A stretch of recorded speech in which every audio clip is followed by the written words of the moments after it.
Olá, pessoal, tudo bem?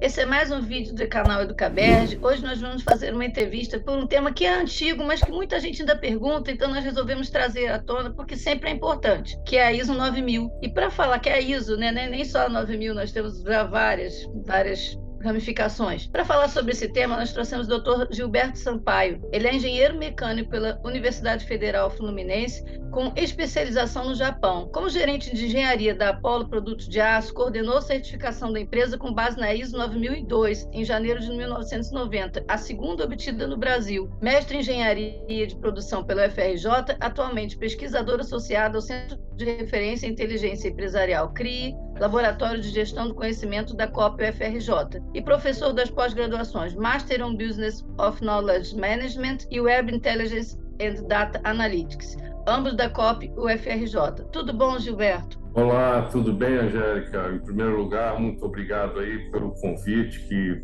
muito me honra e honra também ao nosso laboratório CRI. Estou à disposição de vocês. Perfeito, Gilberto. Então, vamos começar pela pergunta que todo mundo quer saber. Quais são os benefícios da certificação ISO? Olha, o benefício tem duas vertentes, Angélica. Por um lado, é uma oportunidade de você utilizar requisitos sistêmicos da norma, né?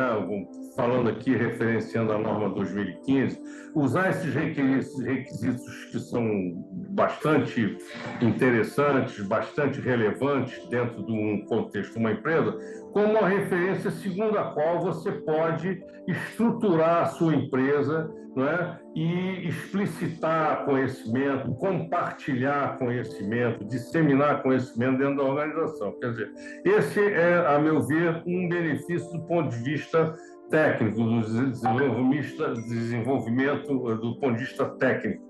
Agora, tem também a questão comercial, porque a ISO 9000, 9001 é uma base de entendimento, né? Você fala turco, eu falo alemão, vamos fazer negócio, requisitos da ISO 9001-2015, ou seja, os interlocutores têm uma base segundo a qual eles podem entender, então esse cara aí ele tem o contexto da organização dele definido, ele gerencia os riscos, enfim, ele controla o projeto, entre outros benefícios, né? Ou seja, acho que a ISO 9000 surgiu na segunda metade da década de 70 em função da existência de inúmeras normas voltadas já à época em garantia da qualidade, que era a área nuclear, tinham duas na área nuclear, aqui no Brasil tinha as normas do Comitê Brasileiro de Eletricidade, então existia um custo muito grande de implementação, porque dependendo de quem você estava fazendo negócio, você tinha que atender um dado conjunto de requisitos, e isso encarecia a implementação. Então a ISO, que é o Fórum Mundial de Normalização, situado em Genebra, chegou à conclusão, como sempre acontece, de criar, da necessidade de criação de uma norma que fosse aceita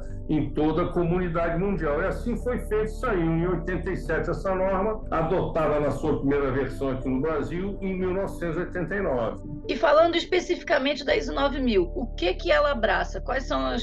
Olha, você pode resumir ISO 9000 em poucas palavras. Melhoria da eficácia do sistema de gestão da qualidade e aumento da satisfação de clientes. Se você falar isso em qualquer lugar do mundo, as pessoas, ninguém vai discordar de você. Porque o que acontece? Essa norma, a partir principalmente da terceira versão de 2000, ela deixou de ser uma norma voltada para a eficiência para ser uma norma voltada para a eficácia, né? Eficácia é resultado na ponta de alguma parte interessada do outro lado da cerca. Então, a grande importância, o grande benefício é o desenvolvimento contínuo que você pode ter na busca dessa melhoria da eficácia e do aumento da satisfação do cliente, né? Hoje em dia, a gente sabe,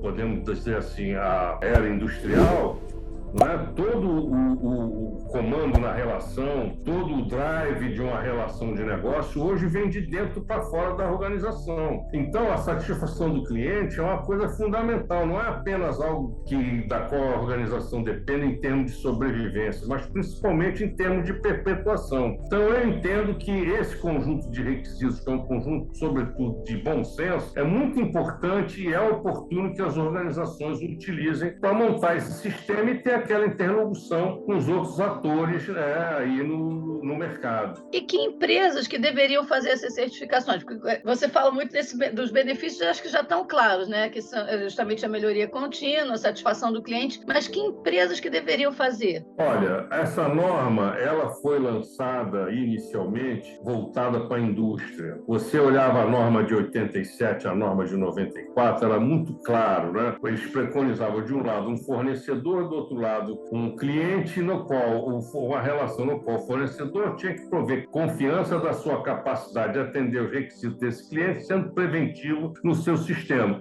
Era uma norma claramente industrial. A partir de 2000, com a abordagem de processo, a adoção da abordagem de processo, houve um rompimento daqueles ciclos das duas primeiras normas, de modo que ela hoje em dia, com a revisão 2008 e a revisão 2015, ela se tornou uma norma extremamente convidativa também para as empresas de serviço. E isso gerou, inclusive, diversas variações originais da ISO 9000 para aplicação em diversos outros segmentos específicos que foram adaptando a ISO 9000 às suas necessidades específicas. Eu acho que qualquer organização deve, independentemente de qualquer tamanho, deve buscar esse conjunto de requisitos para essa melhoria da eficácia e para a satisfação dos seus clientes e também a inserção no mercado em termos de negócio. Sim, mas como que é esse processo de certificação? Bom, o processo de certificação, ele depende basicamente da existência de uma liderança na organização que tome essa decisão, né?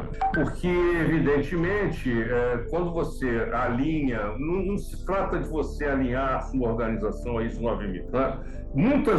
Todas as organizações que aí estão, elas têm qualidade, senão já teriam sumido do mercado. O que se trata é o seguinte, é identificar dentro desse sistema, muitas vezes empírico, que tem dentro das organizações, quais são os pontos que coincidem com os critérios que são estabelecidos na ISO. Isso pode ser simples. Agora, evidentemente, que há uma mudança de paradigma dentro das organizações. Você tem que, evidentemente, determinar quais são os processos, que essa satisfação do cliente, essa eficácia é feita sobre os processos. E eles precisam ser determinados. E a visão das organizações por processo, ela é contracultural nas organizações. Todo mundo gosta muito de se identificar com o organograma, aquela visão vertical. Isso já acabou. Então, essa mudança da visão vertical para a visão horizontal, tratar a organização como sistema adaptável, processador de informações em entradas e saídas, é contracultural nas organizações e requer mudanças de paradigma, como eu disse. Então, é muito importante que uma liderança visível, tome essa iniciativa, monte uma equipe, né, que se propõe a estudar esses requisitos e fazer a tradução desses requisitos no seu próprio sistema, levando em consideração o referencial técnico, político e cultural dessas organizações. Cada organização tem a sua cultura, cada organização tem seus totens, tem seus tabus, tem seus assuntos proibidos, enfim, e tem a sua maneira de ser e estar. A ISO 9000, ela não diz o como você vai fazer, ela diz o que você vai fazer. Então, você tem que fazer a leitura desses requisitos, traduzir esses requisitos, passando por esse filtro que é o referencial técnico, político e cultural, para criar o seu sistema de gestão da qualidade que reflita a norma atendendo aos seus princípios, valores e propósitos. Não se trata de virar a organização de cabeça para baixo. Às vezes isso acontece e o fracasso ocorre justamente por isso. Eu tenho que fazer isso porque está na ISO. Não tem que fazer isso porque está na ISO. Você tem que fazer isso porque isso é bom para o seu sistema de gestão da qualidade. E correlacione isso com um dado requisito da ISO para você poder ter interlocução com outros atores que estão aí no mercado, concorrendo contigo, trabalhando contigo como fornecedor ou como qualquer outra parte interessada. E quem que pode conduzir esse processo de certificação? Bom, aí veja bem, eu acho que qualquer pessoa dentro dessa equipe designada pela liderança, normalmente é interessante que seja uma pessoa, o cara que vai, por exemplo, ser o facilitador do time, né, o comitê que foi designado por esse número 1, é bom que seja uma pessoa que tenha um interesse nisso e já algum conhecimento da qualidade. Muito embora não tenha nada de difícil nesses requisitos. Eu acho que a característica dessa pessoa tem que ser uma pessoa que seja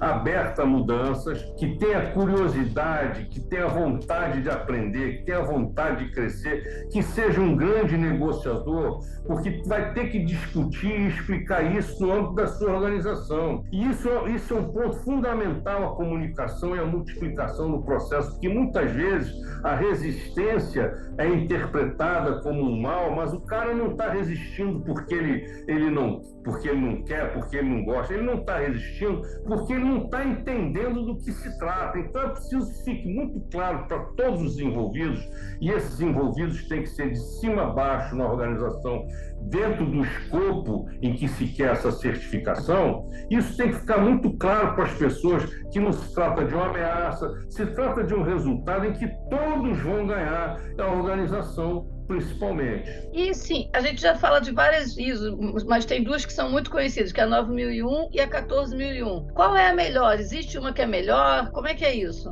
São coisas diferentes. Ambas têm o mesmo princípio da gestão sistêmica, né?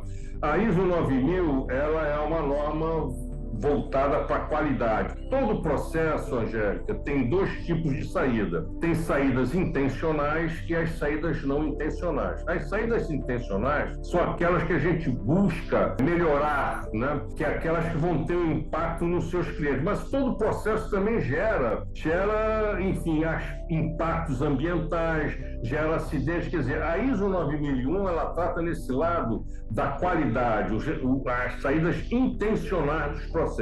A ISO 14000, que é um conjunto também muito bom, muito eficaz, e eu sugiro que seja olhado com carinho por quem já tem ISO 9000, ela cuida das saídas não intencionais que dizem respeito ao meio ambiente. Para facilitar, é importante ressaltar isso, para facilitar a implementação das duas, a partir de 2015, as duas têm exatamente a mesma estrutura para facilitar justamente a integração desses requisitos.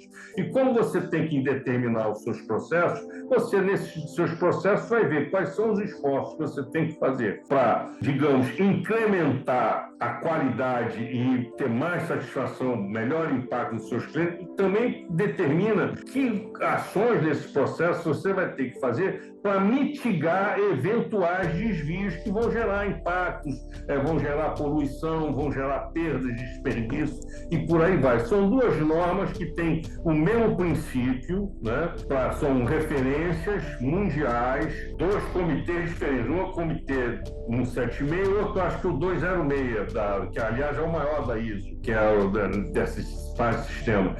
São normas diferentes, tratando de assuntos diferentes, mas são co-irmãs e podem muito bem ser implantadas conjuntamente. Não são muitas empresas aí que têm sistema de gerenciamento integrado, não só com a ISO 9001, com a 14001, mas com a norma também de saúde ocupacional e segurança do trabalho, que é a 45000. E o processo de certificação, ele é muito oneroso? Dá uma ideia para a gente de investimento. Olha, todo mundo me faz essa pergunta, né?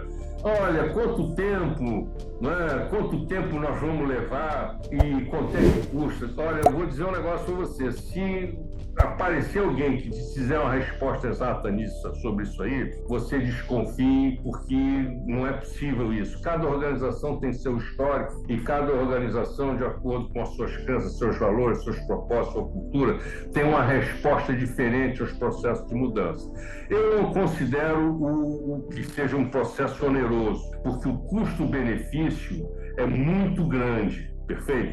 Eu não sei te dizer quanto tempo isso vai levar, porque, enfim, qual é o tamanho da organização? É uma organização de serviço, é uma organização, é uma indústria, os processos estão definidos em que nível, então a gente não sabe de onde a gente está partindo, a gente só sabe onde vai chegar, tá entendendo? Agora, eu garanto a você, esse é um processo que, quando bem feito, rende resultados magníficos, e principalmente nas pessoas que ganham com aprendizado, explicitando aquilo que se faz, a interlocução na organização melhora. Quer dizer, se dizer, uma empresa, quem dera eu pudesse dizer isso, a empresa tem 50 pessoas, é um restaurante, não sei o quê, fatura tanto, quanto tempo resolve isso? Não sei, quem é que está lá? As pessoas estão afim, quem está lá conhece um pouco disso, porque esse é um processo que depende muito das peculiaridades de quem o implementa. Então, não há uma questão, uma solução determinística, você bota tanto que vai dar tanto. Infelizmente, isso não é possível. Agora, isso não deve invalidar a aplicabilidade dessas normas de forma alguma. E eu vou te dizer para você, oneroso não é. Eu acho que oneroso é o defeito, o oneroso é o erro, onerosa é a má qualidade. Isso é que estraga enfim, o desempenho das organizações. E que recado você quer dar para as empresas que não se certificaram, nem pensaram nisso, enfim? Olha, eu diria, procurem se organizar para isso, tá entendendo? Procurem, aí existem no mercado, os próprios organismos de certificação disponibilizam uma grade de cursos muito interessantes sobre isso. Eu acho que devem primeiro procurar se inteirar sobre o assunto, olhar, montar uma equipe interna inovadora, negociar com as pessoas, porque isso não é uma coisa que possa ser colocada goela abaixo das pessoas. É preciso uma adoção espontânea de todas, é preciso que as pessoas deem as mãos para chegar a um resultado, um porto seguro que chega. Eu acho que toda organização deveria pensar nisso aí, porque, inclusive, isso aí, a preparação para ISO 9000, com essa abordagem de processos, dá uma outra visibilidade do negócio, completamente diferente daquela visibilidade que nós tínhamos na era industrial, que predominava a visão dos organogramas, aquela visão autocrática, né? Que a partir dos anos 70 foi deixando de ser assim, foi perdendo força, né? A ISO 9000 já veio no bojo dessa mudança, da necessidade de explicitar, você, enfim, porque no começo do século XX, o que você fabricava, você vendia. Henry Ford dizia, pode escolher a cor do carro desde que seja preto, né? Ou seja, aquilo que você colocava no mercado, você vendia. Só que no final dos anos 70, dos anos 80, com o movimento da qualidade que refletiu isso, houve uma inversão, né? Passou a prevalecer a relação probabilística de causa e efeito entre o lado externo da organização e o lado interno da organização, na qual os clientes passaram a ditar as normas, a ditar as condições de mercado. E isso é determinante para a decisão de uma organização buscar uma certificação com ISO 9000, a meu ver. Gente, Gilberto, muito obrigado por estar aqui com a gente hoje. Fica aqui o convite para você sempre participar, para seguir o nosso canal e também para quem não segue o nosso canal, acompanhar, seguir, porque a gente traz sempre informação relevante, pessoas muito importantes, pessoas que têm conteúdo. Essa é a essência do nosso canal, é conteúdo que possa mudar a vida das pessoas. Obrigada. Muito obrigado também a você, muito obrigado à associação, em meu nome e em nome do CRI, COP, UFRJ. Tenha um bom dia.